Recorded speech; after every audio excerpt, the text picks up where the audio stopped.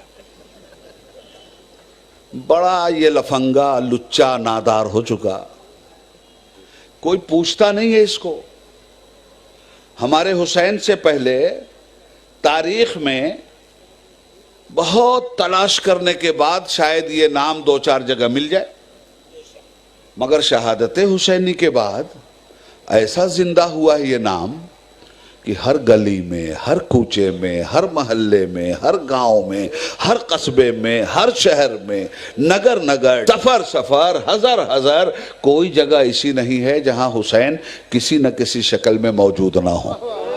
اسی مجمع میں کوئی احمد حسین ہوگا، کوئی محمد حسین ہوگا، کوئی دلدار حسین ہوگا، کوئی اظہار حسین ہوگا، کوئی دلفگار حسین ہوگا، کوئی انتظار حسین ہوگا، کوئی اسرار حسین ہوگا، کوئی ابرار حسین ہوگا، کوئی افتخار حسین ہوگا، کوئی صفدر حسین ہوگا، کوئی حیدر حسین ہوگا، کوئی احمد حسین ہوگا، کوئی محمد حسین ہوگا۔ غرض آج ہر لب پہ آ رہے ہیں حسین، سارے عالم پہ چھا رہے ہیں حسین۔ یزیدیوں نے جس حسین پہ فرات بند کیا، ان کے منہ پہ تماچے حیدرآباد کا حسین ساگر لگا رہا ہے۔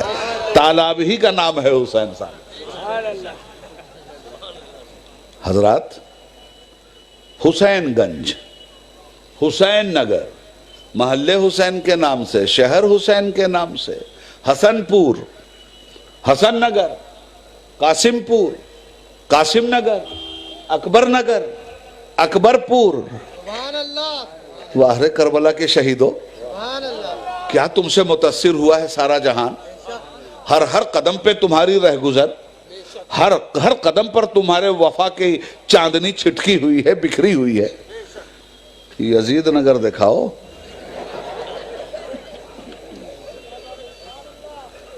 یاد رکھنا اس بات کو، یزید کوئی برا نام نہیں تھا، اچھا نام تھا، مگر کب تک؟ جب تک قتل حسین نہیں ہوا تھا تب تک۔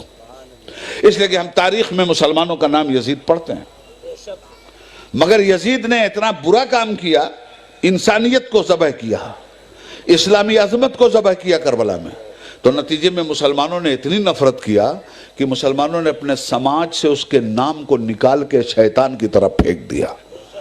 اتنا بڑا مجمع ہے، مجھے نہیں معلوم کتنے ہزار ہیں یہ، مگر مجھے بتاؤ ان تمام مسلمانوں میں کوئی بھی مسلمان ایسا ہے جس کا نام یزید ہو؟ نہیں ہے نا؟ کوئی بھی ایک مسلمان پورے ہندوستان میں کہیں ہے؟ کسی مسلمان نے اپنے بچے کا نام یزید نہیں رکھا۔ مگر یزید کی خوبیاں بیان کرنے کے لیے ڈاکٹر ذاکر نائک نکلے ہیں، تو ان کو ہم مشورہ دیں گے کہ، اور ہم انہیں یزید کی صلبی اولاد نہیں کہہ سکتے، ہم ان پر یہ الزام ہرگز نہیں لگائیں گے کہ وہ یزید کی جسمانی اولاد، اور روحانی اولاد نہیں کہہ سکتے، اس لیے کہ یزید تو نام ہے شیطانی جہل کا۔ ہاں، یزید کی معنوی اولاد وہ ضرور ہے، جو جس کو مانتا ہے اس کی معنوی اولاد۔